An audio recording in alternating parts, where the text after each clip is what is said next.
To our provost and senior vice president for University of Houston Clear Lake, who will give some welcoming remarks on behalf of the university, Dr. Christopher Maynard.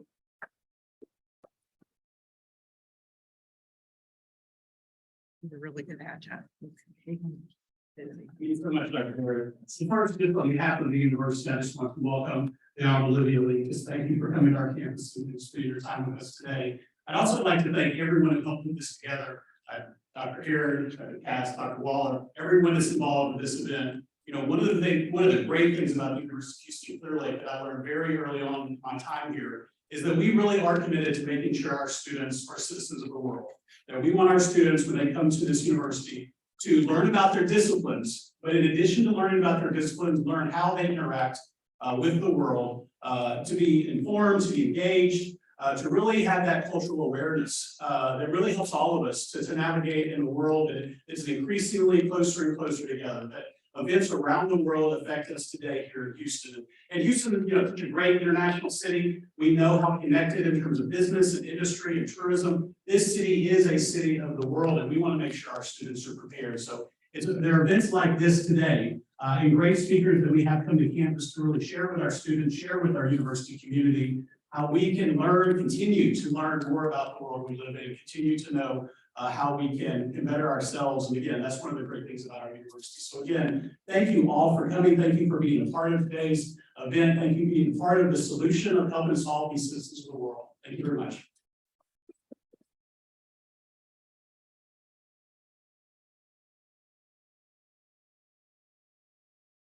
So just a quick note, this is part of an ongoing series of lectures and presentations by the Consul Institute for the University of Houston Clear Lake. And this one I'm especially proud of. We did this in partnership. I'd like to recognize the business dean, Dr. Ed Waller, for his support and contributions to this event. He will be joining us later for a panel of questions.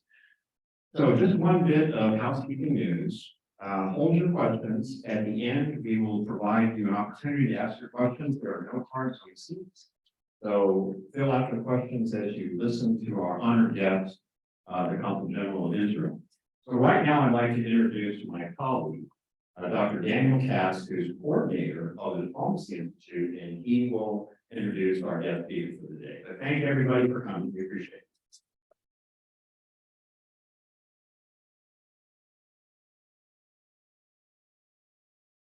Good afternoon, everyone, and welcome. We're truly honored to be joined by our distinguished guest, the Honorable Consul General Livia Link. Who began her post in August of 2021 to be the Consul General of Israel in Southwest United States, which covers 5 states: Arkansas, Louisiana, New Mexico, Oklahoma, and Texas.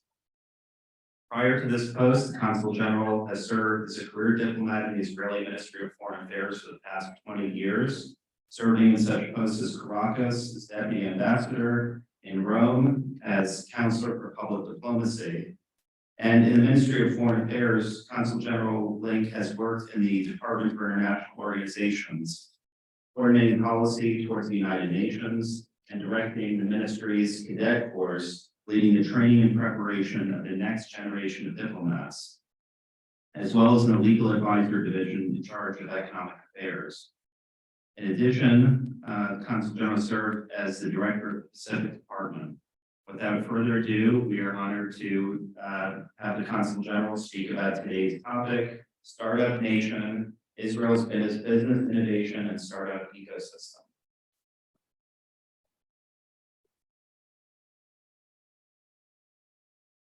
Thank you so much for the very kind introduction. And for those that wondered about my 20 and more years in the ministry, I started at 12. Yeah, so today, well, actually, it's kind of more of an Israel 101 kind of thing that leads into the innovation and startup scene.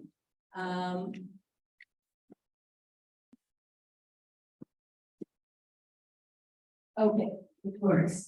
So let's situate ourselves. The Middle East is tiny dot in the rough neighborhood. How tiny is it, really? So the size of Israel, 22,000 square kilometers. And for those that are struggling with the metric system, we'll say 8,550 square miles. Can you imagine? 31 times smaller than the great state of Texas. Sorry.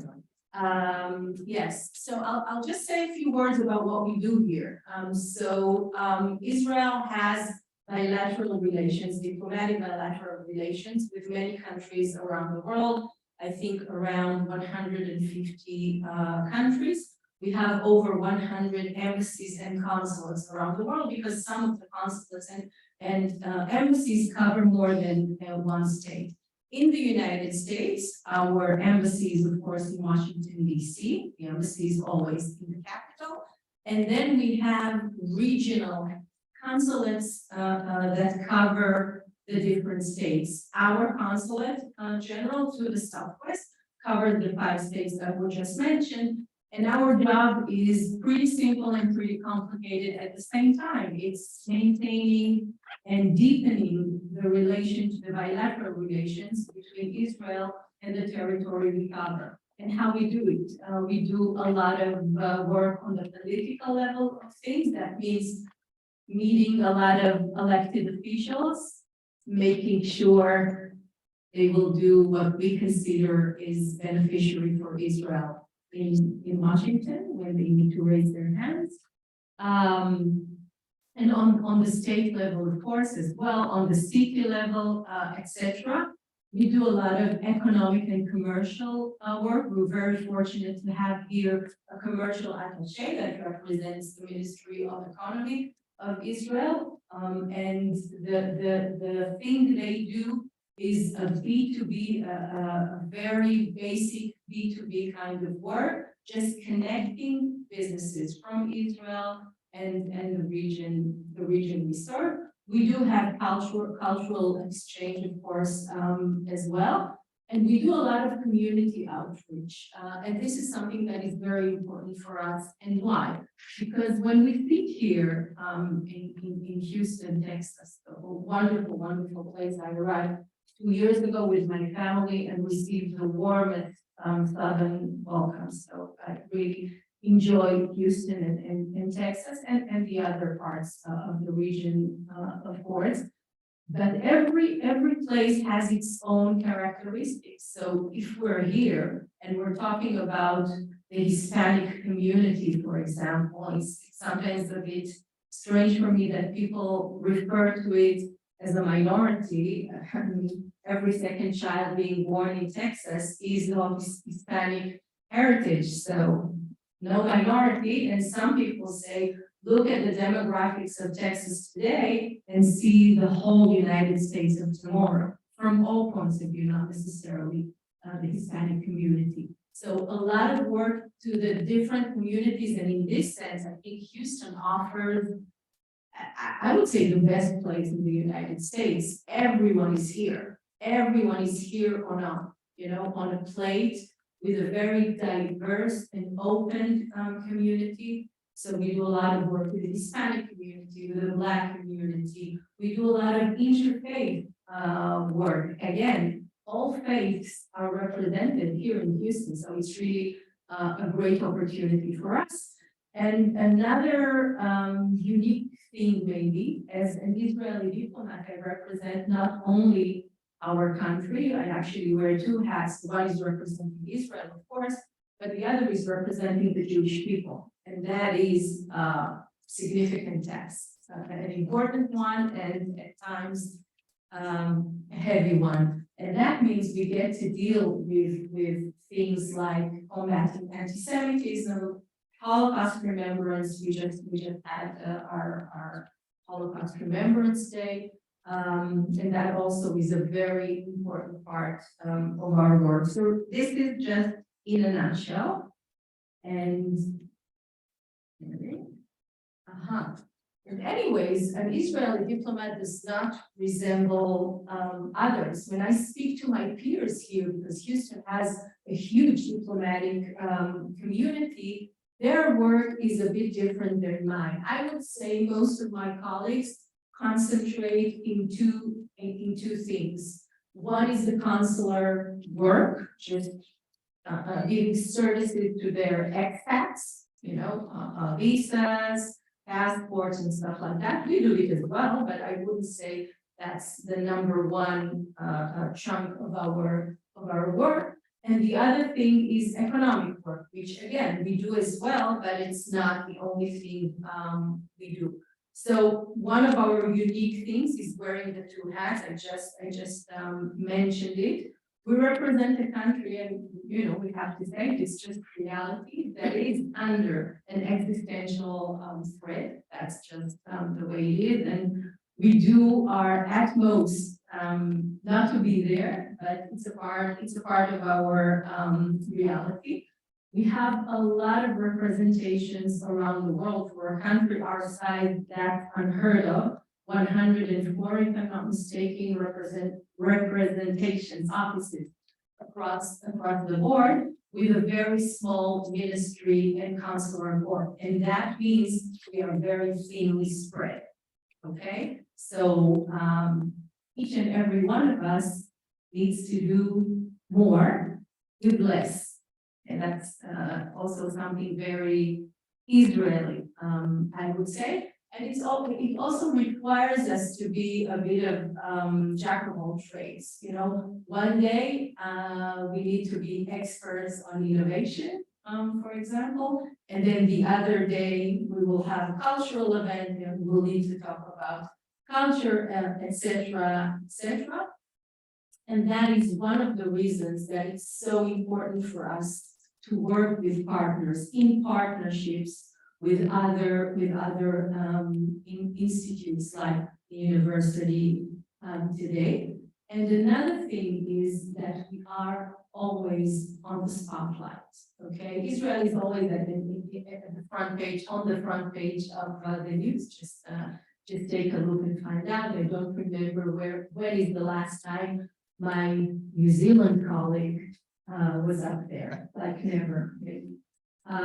So that's depends on the day, not necessarily a good thing all the time, but it keeps us on our toes. We need to be prepared. The media is very concentrated on everything that goes on in the Middle East and in Israel specifically, and we need to take it into account and be prepared.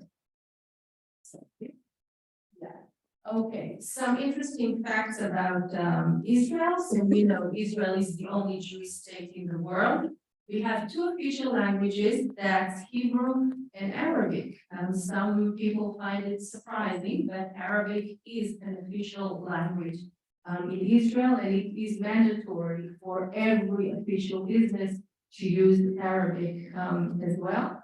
Israel is still a vibrant democracy that remains unique in the Middle East, and Benjamin Netanyahu is, again, might I add, the prime minister since December of 22. And some fun facts for you. The lowest place on earth is in Israel. That's the Dead Sea. We call it the Salt Sea in Hebrew, but it is the lowest point on earth. Israelis, for some strange reason, are considered to be one of the happiest people on earth. I think we just don't complain because it doesn't work, right? Not because we wouldn't like to. We would like to complain, but it just brings nothing. Is the only country in the world that has more trees than it had 50 years ago, and just imagine the significance it has on global warming and climate change.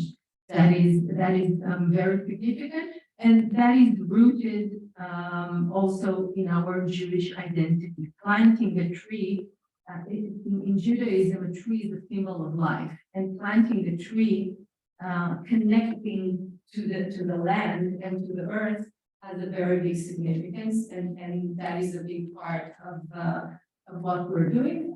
This is really kind of funny. Yeah, it allows flights when we arrive to Israel and the plane lands, people tend to clap.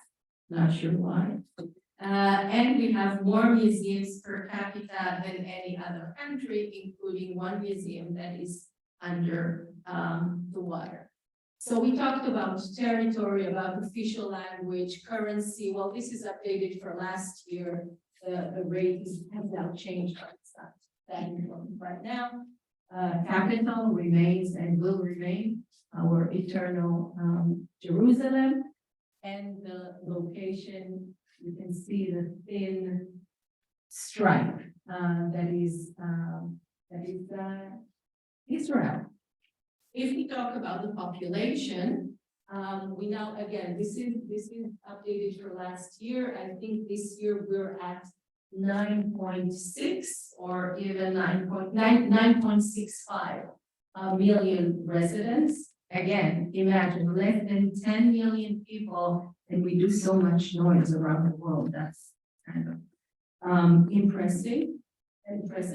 Young population. Okay, so half of the people are under the age of 30.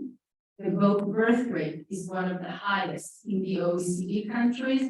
I think it's now over 2.2 maybe. And life expectancy is ranked 9th globally. This is also due to our medical services and how good they are.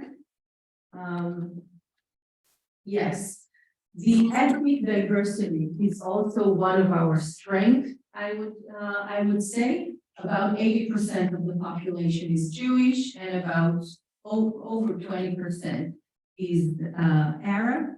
If we're talking about the Jewish population, well, Israel is an immigrants country. I myself was born in Romania and immigrated as a baby with my family to Israel.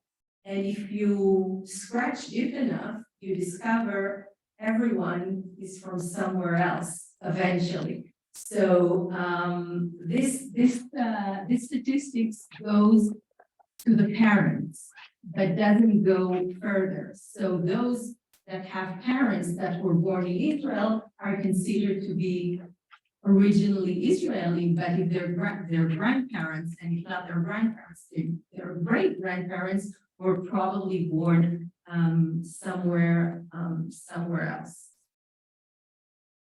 Let's talk a bit about our challenges. A young country, we're actually celebrating next week 75 years of independence, together with 75 years of bilateral relations with our closest and most important ally, the United States of America.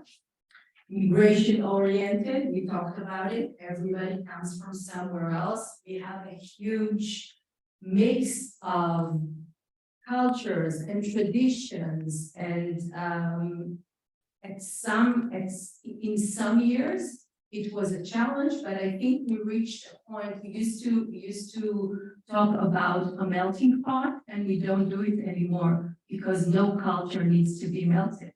We are all represented in a respectful way, and are not required or do not need to resemble one another in order to be a part of the country.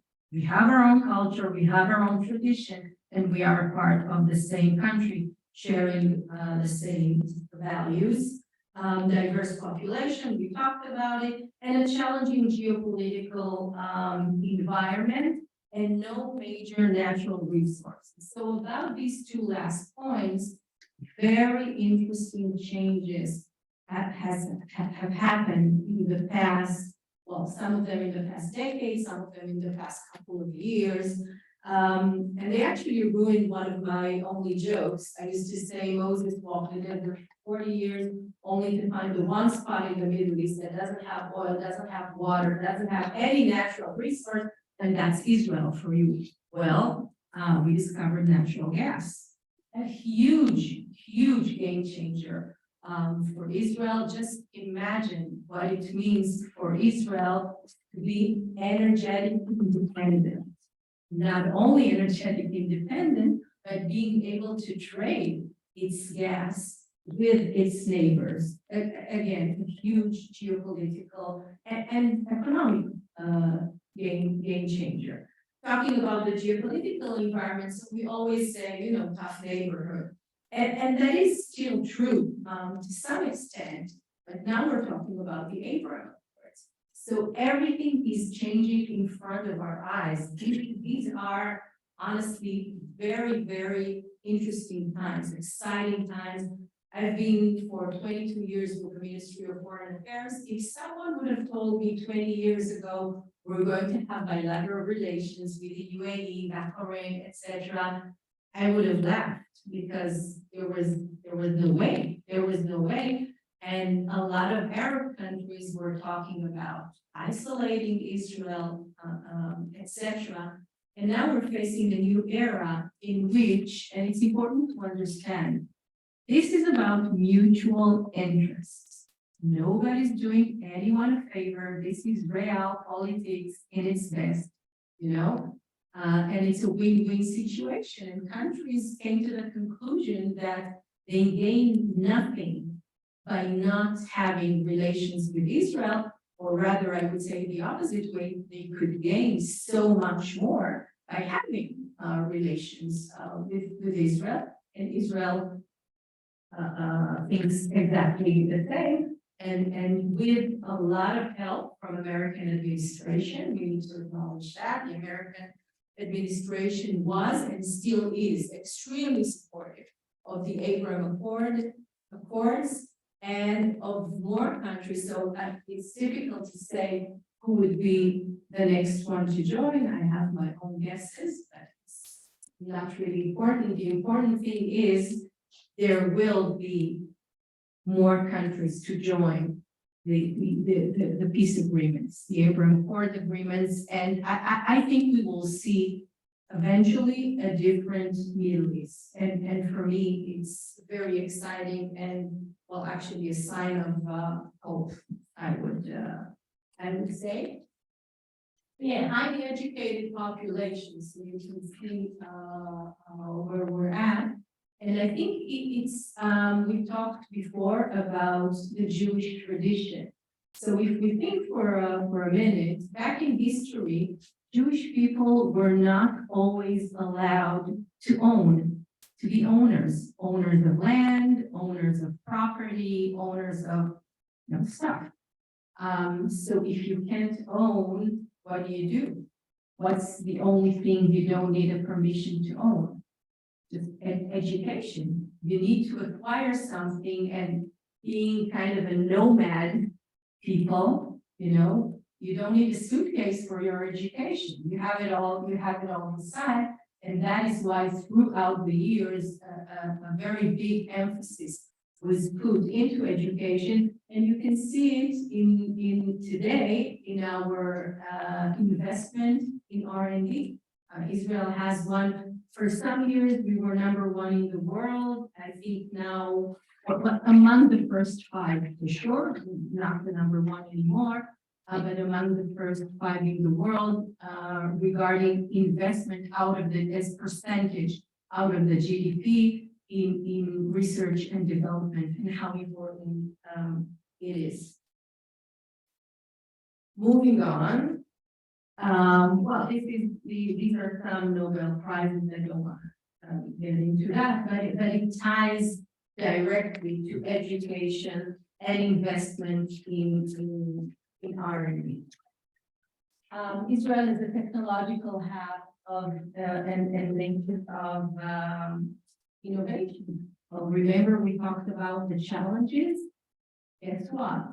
They are all a part. They're actually virtues that were used and allowed and facilitated the high-tech industry that we have today. So again, a young country, and I always say necessity is the mother of all inventions, right? We arrived to an arid country, no water, no natural resources, at least 75 years ago. Today, Israel is water independent. okay, thanks to desalination technologies. So again, just imagine what it means. When I entered the ministry, we talked about importing water from Turkey. Think for a minute of the geopolitical significance of that and some bad years we had with Turkey and what could it have meant. And today we are water independent, and not only that, but also giving water to our neighbors, to Jordan and to the Palestinian Authority. The migration or the migration oriented country, again, this is a huge plus. This is a huge plus, and actually, if you look during the 90s, we had a decade in which we absorbed 20%, over 1 million, at the time, it was about 20% of our population from the former Soviet Union, from the countries of the former Soviet Union. Well, it was a huge challenge to absorb such a huge number of new citizens in Israel. But on the other hand, we received a very high educated, that was immigration of engineers, of computer engineers, of doctors, and we received a highly educated and able population, and that certainly helped to boost the startup industry. The diversity is, of course, a huge plus. And actually, the challenging geopolitical environment and the lack of natural resources were used as a plus because, again, necessity is mother of all inventions. So if you don't have those natural resources, you need to come up with something of your own. Every startup company in Israel is what we call born global. And why is that? Just think for a minute and how different it is from the US. The local market, okay, the national market is non-existent, under 10 million. That's nothing. No company would be. That doesn't help. Regional market, okay, it's definitely getting better, but a problematic, still a challenging neighborhood. So every 2 students that work in a garage, you know, trying to do the next exit are communicating to one another. They're both Israelis. They both speak Hebrew, but they will communicate to one another in English. All the mails, all the official documents would be in English because they know the foreign entity would enter soon enough either to cooperate, to partner, to purchase, whatever. And this is why every startup company is born global. Another reason for what we call the startup nation, and actually I started to say I learned it from the governor. And so now we like to say if Israel is the startup nation, Texas is the scale-up nation. And just think about it, it's a match made in heaven.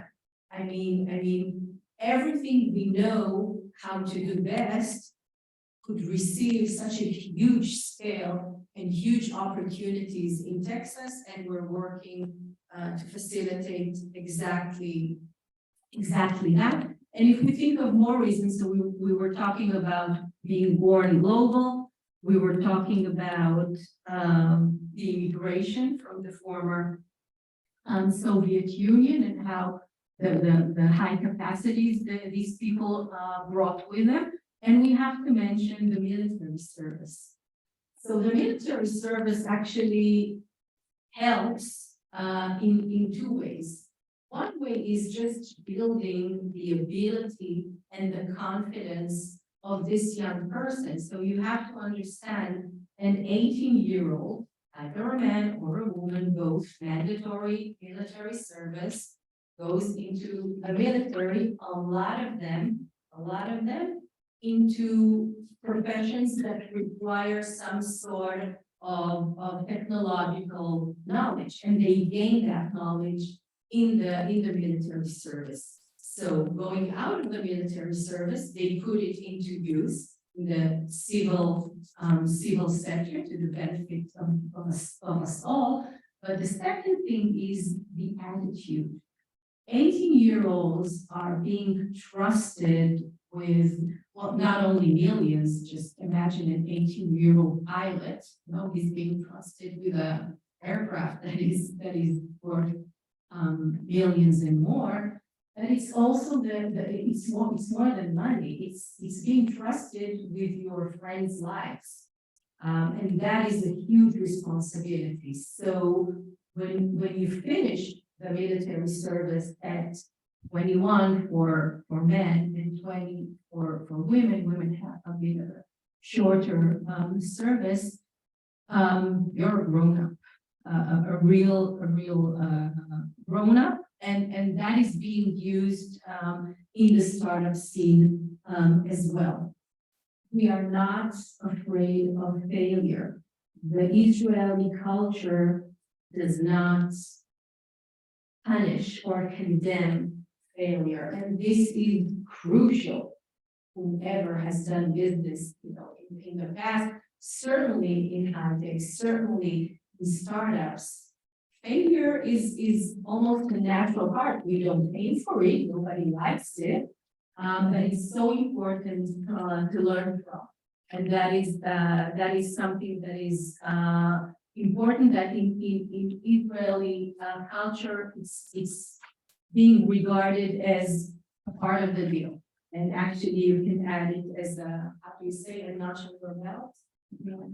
Yes, so something like that. Okay, nation of innovation. We can look on more than 300 multinational corporations that have their R&D centers in Israel. How much is being spent on the high-tech industry, the number of startups, and I think, again, this is updated last year. I think the numbers even went higher. The New York Stock Exchange, you were mentioning #1. So, okay, so we are now #1, and this goes to the part of being born global. Again, it's very clear. Every company has to play on the international field, otherwise it will probably not survive. And the US, well, actually Europe and the US have kind of the same share in Israeli business or export. About a quarter of the Israeli export goes to Europe, and about a quarter or maybe a couple % less to the US, and this is only due to the distance. Europe is naturally much closer and makes things easier. Some of the things made in Israel, you all know the drip irrigation, we like to talk about it, cherry tomatoes invented in Israel. ICQ, does anyone remember that? We need to be, I don't want to say old. Well, I remember it, so I can't say old. But yeah, taxi, Waze. Who uses Waze here? Okay, good. Teva with its Copaxon, is a multinational today.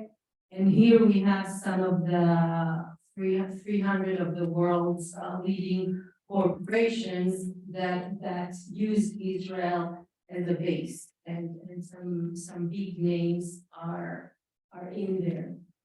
We can see capital raising by startup companies. Again, this is until 2019. We took a blow like everyone else during COVID, but we came back strong. So in the past 2 years, we see it go even higher. High-tech investments, again, the path is very clear. Unicorns, I think after the United States, Israel is the #2. The United States is #1, Israel. And just remember the first couple of slides, please. tiny piece of land producing so many unicorns. That's really something. This is more venture capitals. I'm not sure I want to go into depth to all of that, and I can share the presentation with you later on. This is the spending on R&D.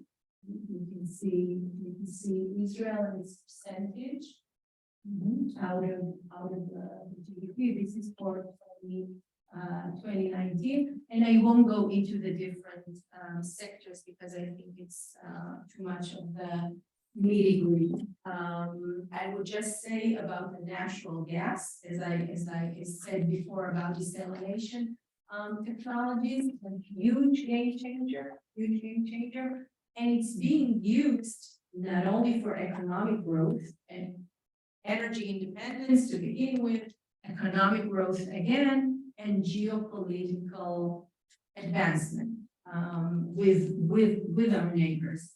So just imagine we were about to export gas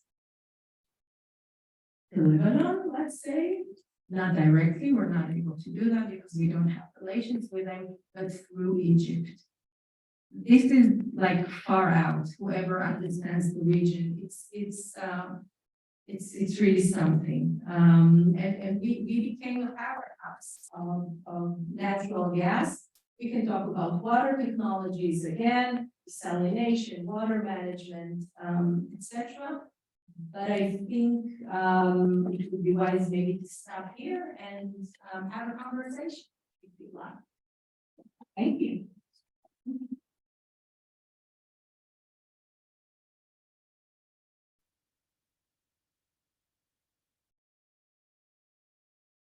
So if you would, pass your cards to the end of that and we will collect them.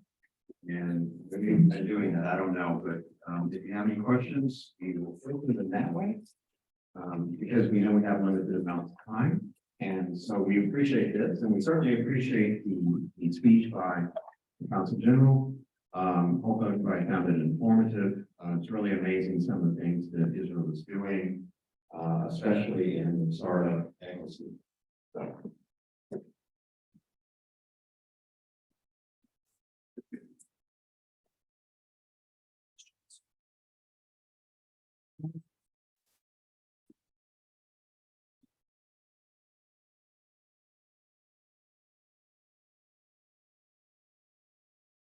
For democracy, I suggest people would just speak.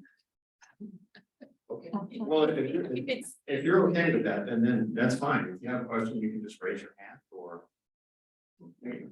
So I have two questions. One of them is, you mentioned military service is mandatory for men and women. This is somewhat true also of Korea, who also has hostile neighbors. Do you think that this helps act as a maturing rite of passage for young people? Like what do you see as the effect outside of the direct military reasons that it benefits Israel to have people go through this type of service? And the second one? The second one is you mentioned that there's Hebrew and Arabic as the common language, and that there are a lot of immigrants who come there. Do you need to know Hebrew or Arabic well if you do immigrate there to succeed? Shall I answer now? Yes, sure. Yeah. Okay, yeah, thank you. No, so I think regarding the military service, I said, I think it matures. I mean, just again, think about it, the amount of responsibility these young people. So in the States, they would be, I don't know, frat house, college, no, in a good way. Let me tell you, as a mother of two boys, I would love to send them at 18 to college and not anywhere else. You know, don't get me wrong. That would be my choice always. But you know, we need the military service, and it is mandatory. And I think it changes you. I think it changes you. I know it changed me. Hopefully for the best. But it certainly matures you, and gives you a lot of responsibility. When you need to handle, you know, things that are life and death matters. and large budgets and operations and programming. So these would be maybe the officers, okay, not the officers, okay, so they're not 18, they're 20. They're 22, but still very young men and women with a lot of responsibilities. So no doubt, beyond the technological education they receive in the army, that is very important for the civil sector later on. It changes them and gives them, I think, tools to be better inventors, businessmen and women, and all of that. So for sure. And regarding languages, I think today you would do just fine with English in Israel, and with time, maybe you'll pick up some Hebrew. But I think, you know, whomever wants to do business in Israel has no real need in Hebrew. English is great. Thank you. Just to tag along a hypothetical question, you said that there are a lot of immigrants coming to Israel. So what if a person is 22 when they immigrate? Do they have to do the military? Yes. The answer is yes. So my father, when we immigrated, my father was, so I was born, so obviously he was, well, not obviously, but he was over 22. Yeah, you never, no judgment. So yes, but in a bit of a different form. So they have special tracks for people that are of an older age, and they do like a shorter service or kind of a, so you do have to do it, and you continue to do your reserve service years after that, giving sometimes a month a year, you know, but in the first bit you have to do the military service, but a shorter one. Some months, depends on the age, but yeah. Okay. Could you share your thoughts about, you spoke about the natural gas fund and the importance of that and exporting indirectly to Lebanon. Could you share your thoughts about how you think, even if they're speculative, that will contribute to innovation and the business activity you were talking about in the longer term? Yeah, I mean, these are not no thoughts, it's happening, you know, these are facts. So we work very hard to bring multinational companies to Israel, as any other, you know, country. It makes sense. Well, guess what? Chevron is now doing business in Israel. Again, for us to have a company like Chevron, you know, extracting natural gas and helping us and being involved in all the process is a huge win.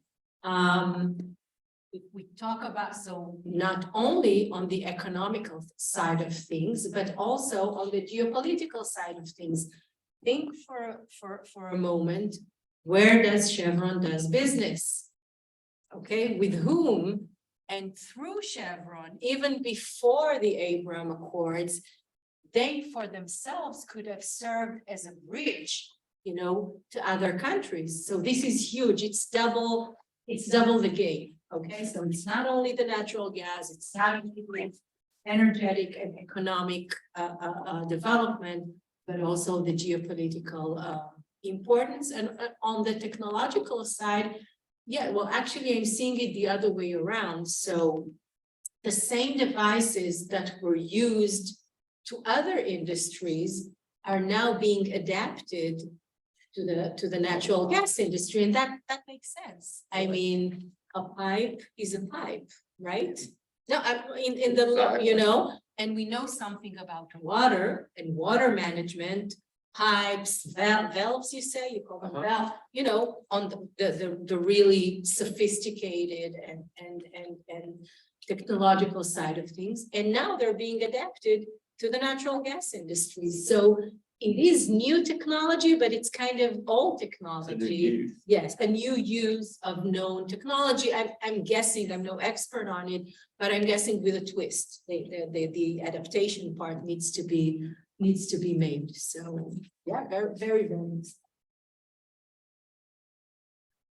Yeah, thank you for the presentation. My question is, you mentioned how Israel has, like maybe startups and then Texas is the scale up. I'm curious if you could tell us more about how you see those two entities working together, or how that process works from startup to, okay, we're going to scale up and we want to partner with a state like Texas or whoever. How does that work in terms of those industries? I mean, we're actually figuring it out as you speak. So if any of you have ideas. No, honestly, I mean, we don't own, all the knowledge or good ideas, but we're working on the right connections. And right now we're at the phase of mapping. So first of all, in order, I think that's the methodology, we're used to use.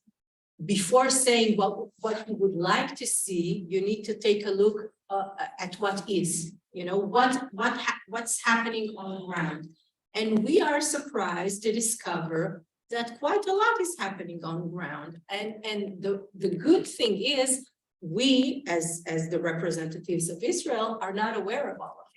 Because, in our world, business is being done. You don't need the consulate to do business. I mean, if you do, we will help you. We'll be happy to help you.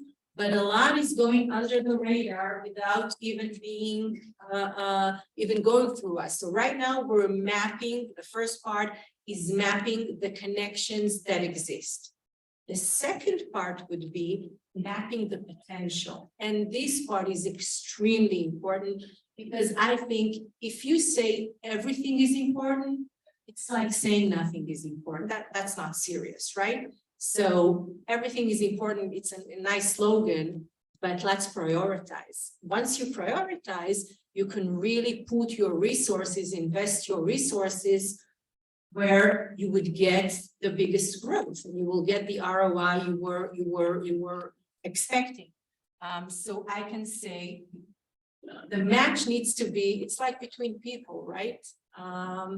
You look at what Israel can offer, and the forte is always around high technology. But high technology in agriculture, hence agri-tech, high technology in medicine. Anyone said the TMC? Okay. High technology in the energy sector. We are at the heart of the energy sector in Texas. So Texas offers us so many assets we could capitalize on and connect exactly where the need is. Okay, so energy for sure, medical for sure, just because we're here, water and agriculture for sure, because Israel is very advanced in it. I would add cybersecurity, huge. San Antonio with its, I just visited the court of San Antonio doing cybersecurity. So these are all leads that we're going to build upon, mapping what there is, mapping where the potential is, and then deciding between all those sectors. I think maybe we could choose one or two to begin with to really point ourselves and give it a go. Thank you. I'll follow up on the gentleman's question about this process of developing partnerships. What advice do you give businesses either in Israel or in Texas or in any other place about how to navigate the domestic politics of Israeli life and Texas life? Okay, yes. No, I mean. How do businesses, what kind of? You mean the political reality Right, In both our states? right.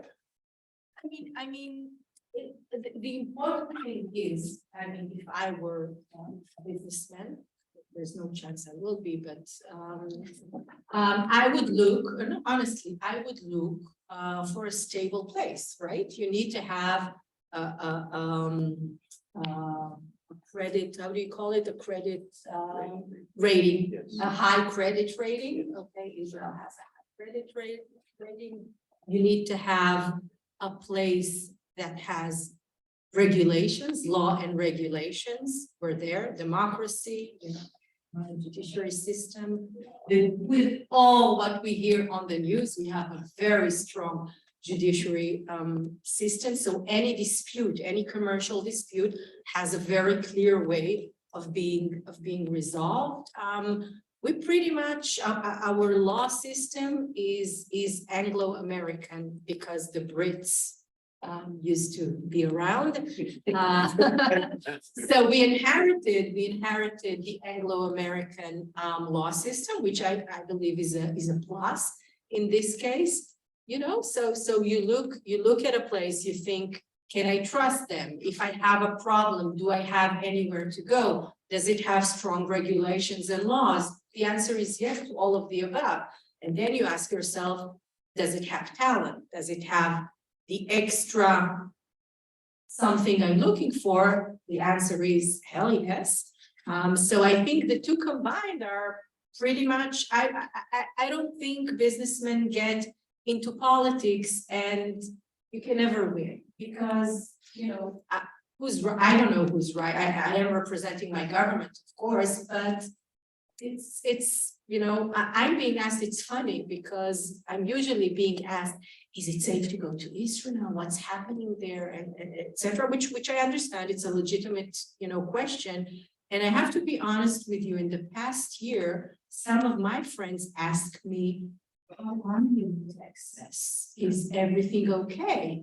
We had Uvalde. I was, you know, and people were asking with all the laws and regulations, are you safe? Are you okay? The kids. And the answer was the same. When you're on ground, of course I'm safe. Of course I'm safe.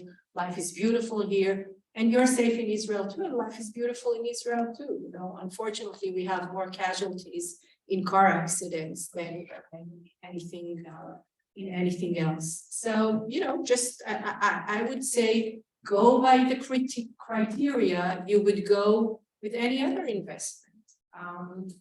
The funny thing is, I find myself, I'm supposed to advocate for Israel here in Texas, but just so you know, not a lot of people know, can believe it or not, not a lot of people in Israel know about Texas. So your average businessman or average startup, or what do they know? They know about the coasts, right? Everybody wants to get to New York. Everybody wants to get to the Silicon Valley. It's cool, it's happening. Okay. And my mission now is doing the other way around and trying to explain to them, look, something huge is going in the middle. Don't forget about the coast. The coasts are fine. But in the coasts, you're a very small fish in a huge ocean. There is a huge potential in the middle. It's called Texas, the third coast, or whatever you wanna call it. And the number speaks to themselves. I mean, the Texas economy, how can you not? How can you ignore it? And the potential is huge. Another thing I tell them is the business atmosphere is one of the most welcoming I've ever seen. And this goes a long way. Very well, I experienced it. And to put it in a very simple way, everyone is really nice. And as a cynical Israeli, when I just arrived 2 years ago, I was a bit suspicious. I was like, why are they being so nice to me? I mean, from the lady at the supermarket without knowing who I am, what's the deal? And then you realize it's just genuinely nice. It is this. It's not about politeness. It's not about if somebody asks you, how is your day going? They probably care and they're interested. That was a shock to me, honestly. And I hope some of it rubbed on me. And I became maybe just a tiny bit nicer in the past 2 years.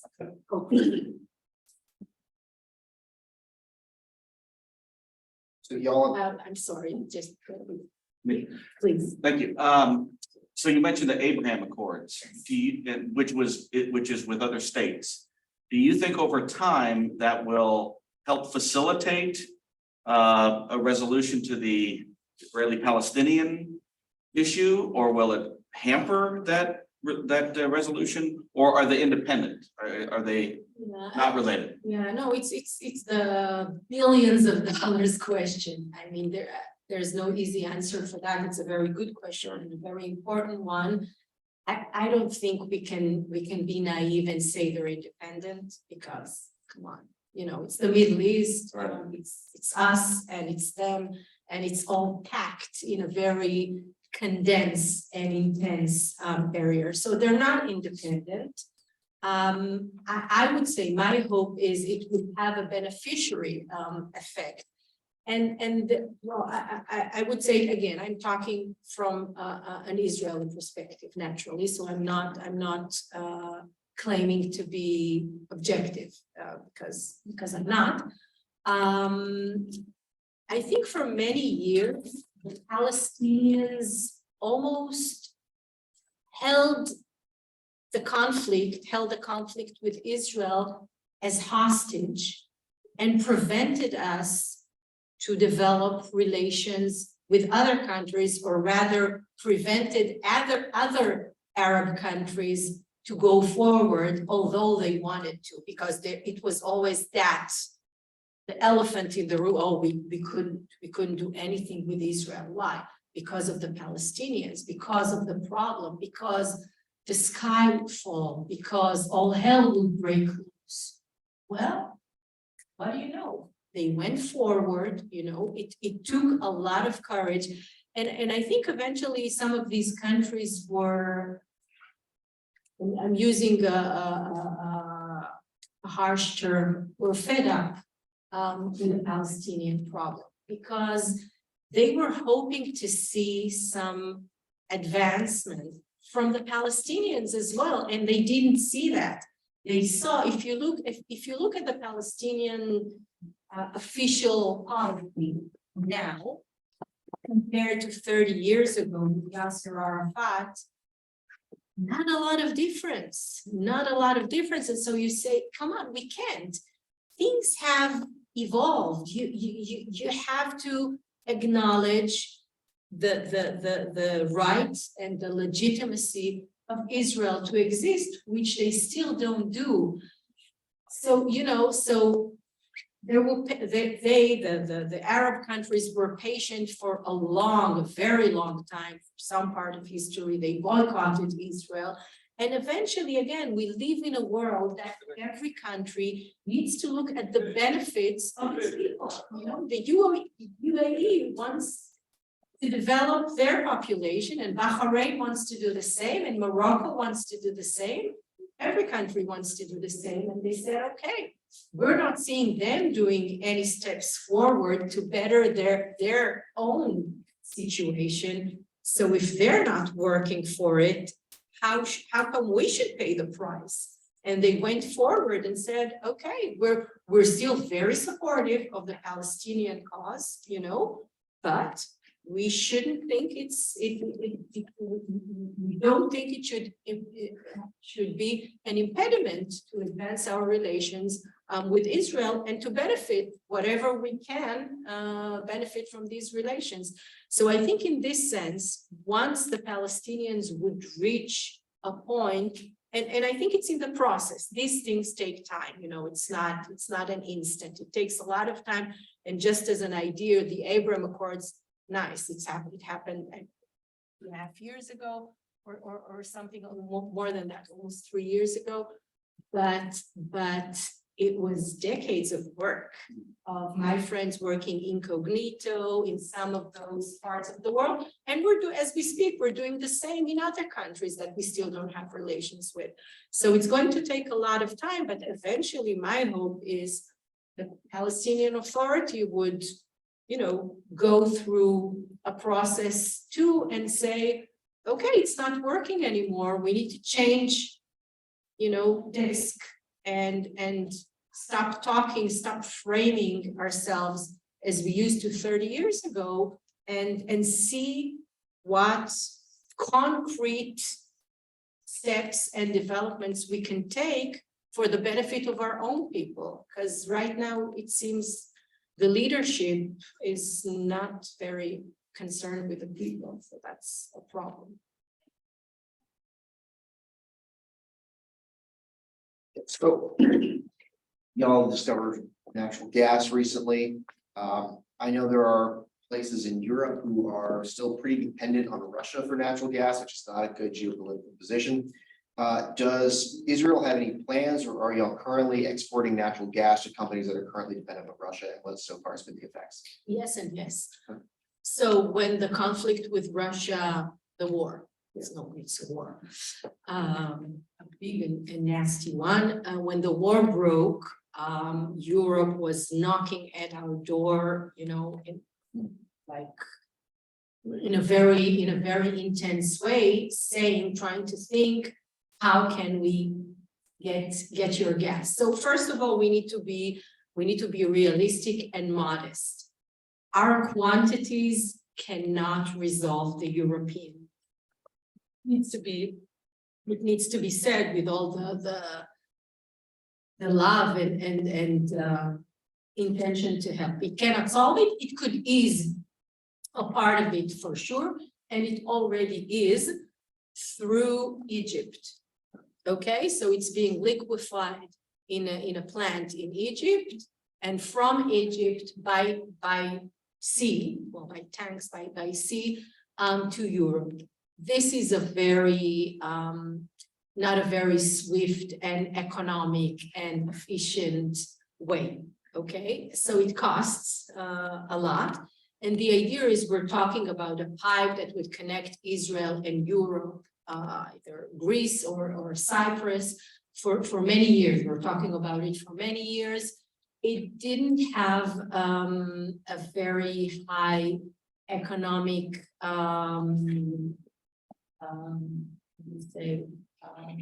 it was too expensive. It was too expensive for many years. But that was before the conflict. All of a sudden, you get another component of the geopolitical significance, and you say, well, if Russia is out of the picture now, it changes the calculations, it changes the balance, and it might be more feasible now. But and I think right now they're doing a new feasibility test to see if this pipe, which costs billions and billions, would be worthwhile to build. But this is exactly where we're at.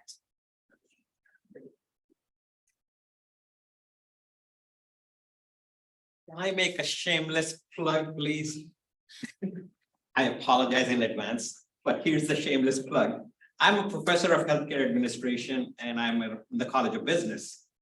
And you are at an academic institution, and since you are talking about mapping, how can we map with UHCL in Israel? Like some partnerships or? For sure. So first step is it's the same methodology.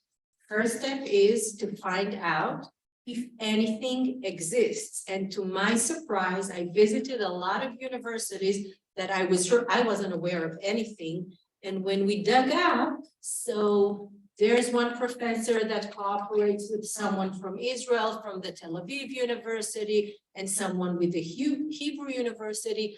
My experience is the best way to advance cooperation is when you already have a person that is committed. Because it's all personal in the end of the day. You need someone that would get the bug and could contaminate some people around him with the idea. I have to admit, I'm not a huge fan of MOUs, of signing MOUs. MOUs are great, that's fine, but a lot of the times they remain on the paper, you know? So we really rather see, you know, actual meat on the plate than, or I'm sorry, Israel is great on how do you call it? Meat substitutes, or yeah. So we're good at it. But we really have to have content. So the first step would be finding out if anything at all exists, maybe not. Second stage would be, where would we want it? Where would we like to start? It's not cooperation for cooperation. Where would it be smart to do the connection? Where?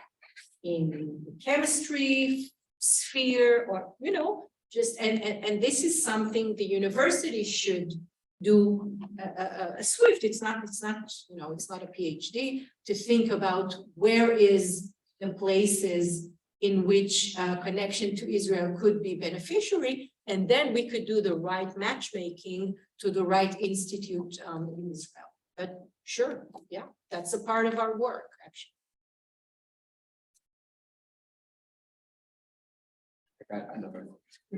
So as a bit of background, I'm an industrial organizational psychologist, so I use the college to make businesses more efficient. Right now, there are a number of our military. You know Professor Dan Ariely, his work? No. Write it down. What's the name? Dan Ariely. Oh, the behavioral economics. Yeah, okay, yeah, no, I know. Yeah. There's a bunch of positions that are hiring in our military. My little brother's a Marine, and he's been asking me questions lately about how to make their training more interesting for cybersecurity, because that's the field he's in. And I've been able to help him a little bit, but I know that Israel, like you said, is big in cybersecurity. So I'm wondering, is there any way that Israel's cybersecurity training in industry differs from the United States that you know of? If so, what is it, and what gives them a competitive advantage that it could bring back to the United States? Are you talking now about the military or about this? Because in Israel, they're very separate. Okay. So I can tell both, you, I guess. military to military, we have, I can't stress it enough, the cooperation is super close, super close, including cybersecurity, up to the point that we have in Washington a representative of our cyber directorate that is doing exactly that, working with the administration, with the Ministry of Defense, the Pentagon, on all these stuff. So this part, I think, is doing great. If you're talking about the civil part, I'm willing to hear, but it's a very wide question. I'm not sure how are we different from the States. I don't know enough, honestly. But if you could, you know, be more precise, maybe I could. Well, so one of the things that he's mostly military. My question is mostly military, to be fair. So they're doing well. So I have another question. I'm curious what the corporate social responsibility climate is like within the Israeli business sector, particularly among born global firms, you know, since, I mean, that's a huge thing that we see here. It's a good question.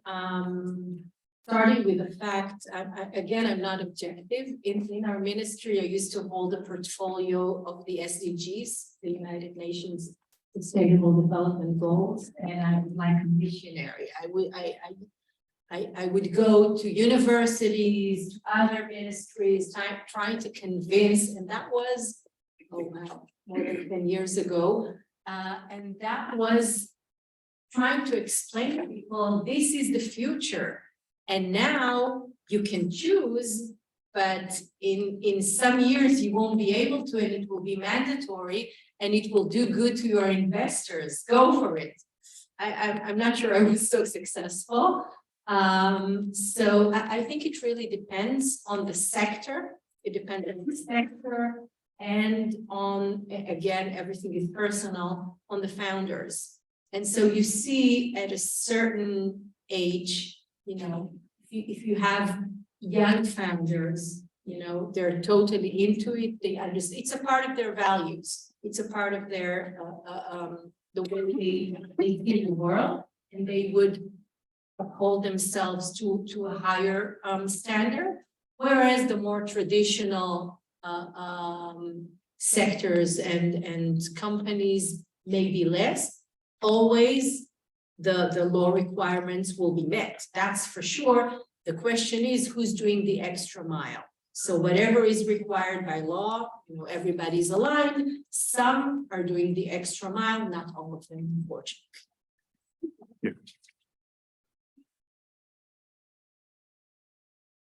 A very, very general question, as you pointed out at the beginning.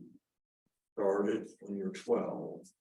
So, after you turn 30 yet, but you've been extremely successful. So we have younger students in the room, younger relative to me. What advice, if you were speaking to young people in general or students in particular, what advice would you give them about being successful and innovative? What do you think the highest priority items in terms of characteristics to work on improvement or development? Yeah, this is actually an advice I give myself every day, and I'm trying to follow it. Not all days it works, and it's just being true to your passion. I think if you're passionate about something, you're bound to succeed. Follow your passion. And another thing is take advices. Don't be shy. We don't need to invent the wheel every time again and again. Somebody has done it before you. So what? Ask for his advice, So I think these two things, meaning follow your passion and work with cooperation, in cooperation with others, get you there.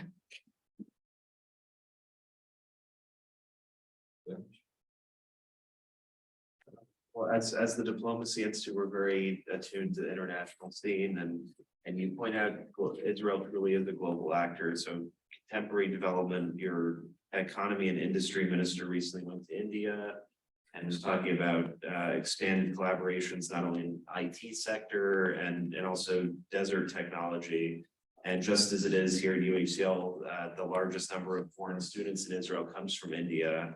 So I'm just wondering your view, given the turbulence in the high-tech sector, not only here, but it's affecting globally, just your view on future of international economic relationships from the Israeli perspective, and where you see opportunities in India and beyond. Yeah. So I think Asia is a huge player. I think for many years, I'm not sure about the US, we underplayed it. And again, because, Europe is so near and also has, I would say, maybe a similar culture, and the shared heritage, so we worked for many, many years with an emphasis on Europe, on the United States, of course.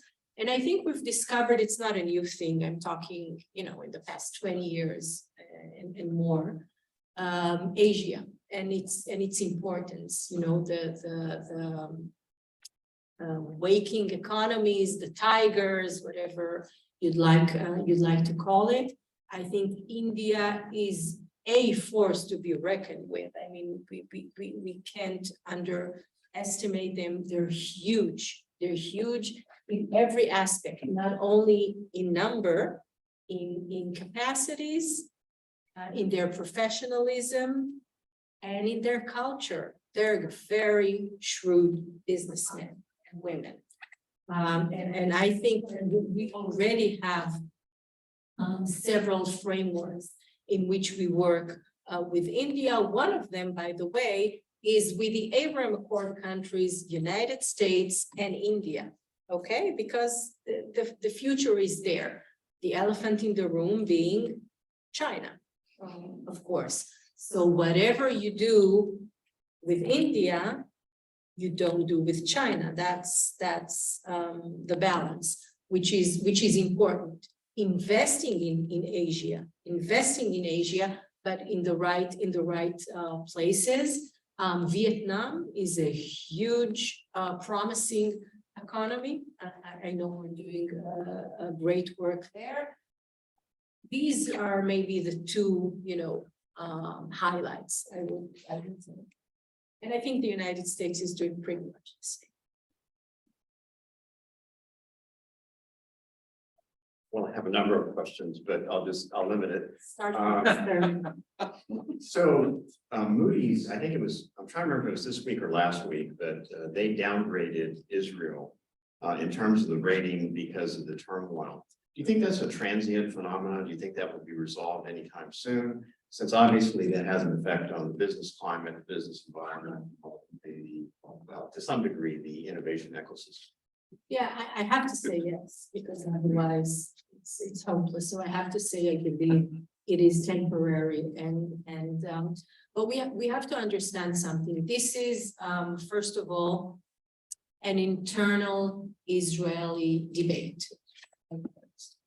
which has external bearings. I understand that, but it is an internal Israeli debate. One, two, it's a very legitimate debate. If you look at the merits, you can be easily persuaded by any one of the sides because they both have strong points. My personal view doesn't matter. It doesn't, it's not important, but both sides have good points. As a lawyer, I'm a lawyer. I was raised on the principle of judiciary review. And these were the times of the judiciary revolution of Supreme Court Judge Aaron Barak that decided, it was a process, it's always a pendulum movement, right? And the pendulum for 2 decades or more went to the side of the judiciary system, giving them more power.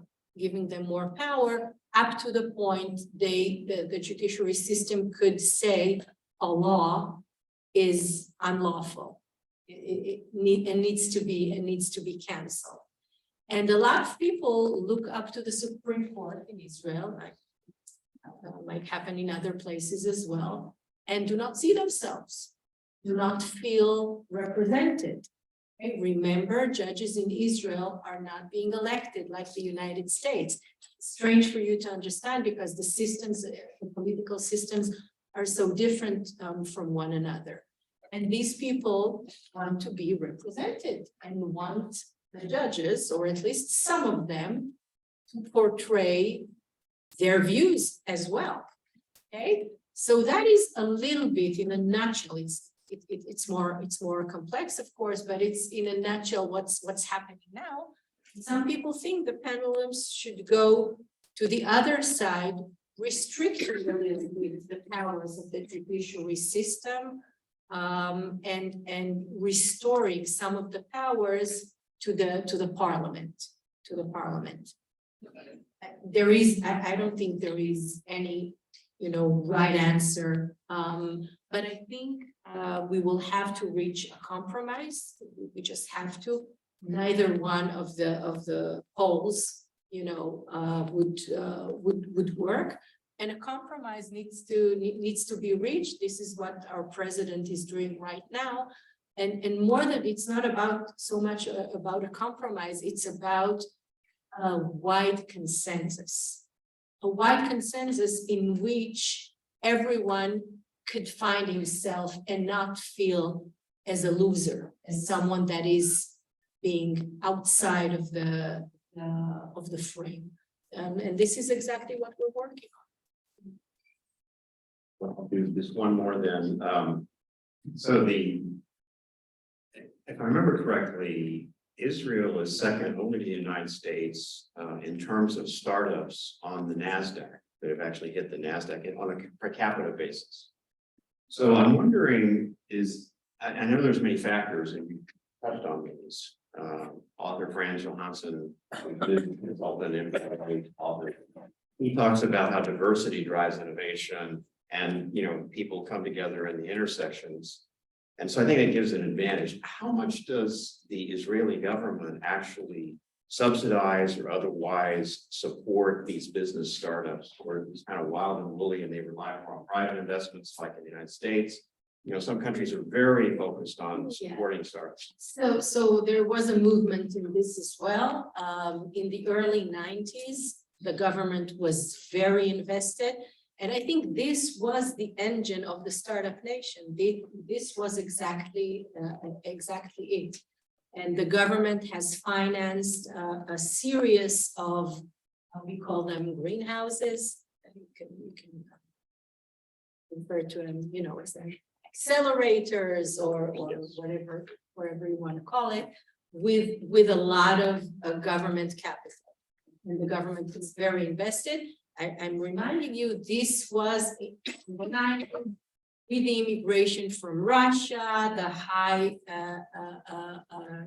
capacities they brought to them, and it was all a part of it because the government found the potential, thought there is a potential there, and thought it's worthwhile financing it. During the years since then, the investment has dropped in a very slow way, in a very moderate way, and not only the investment but the terms. Okay, so now some of the programs, there are various programs. Some of the programs will take royalties. Some of the programs would be a loan, and so a lot of mixed of forms and formulas. But the government is still involved, not heavily as before. And the reason is very simple. They're not needed. They're not needed. And if a company could get an external investment, that's amazing. That's great. And the government is helping more those that are not able to get either very early stages or sectors that are very long-term sectors, like the biotech sector, that really requires a vision and a deep breath. And so in these sectors, the government would help a bit more. Channels have evolved over time. Definitely. Fill the market. Definitely, and the programs are more vary now. Vary, so you can pick and choose the formula that is right for you, and that way. But still, the best way is to get external investment. I think we have time for maybe one more question. Does anybody have a question? We want to be respectful of everyone's time. Everything was so clear. Perfect. So if that's the case, then we'd like to extend our gratitude and appreciation to the Consul General of Israel for her time here.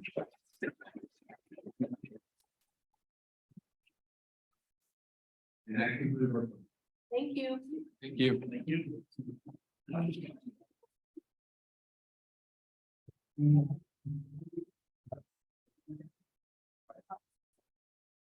I'm married. Oh, that was great. That's good. Yes, yeah. Because we loved it, but that was. Oh, no, thank you. I'm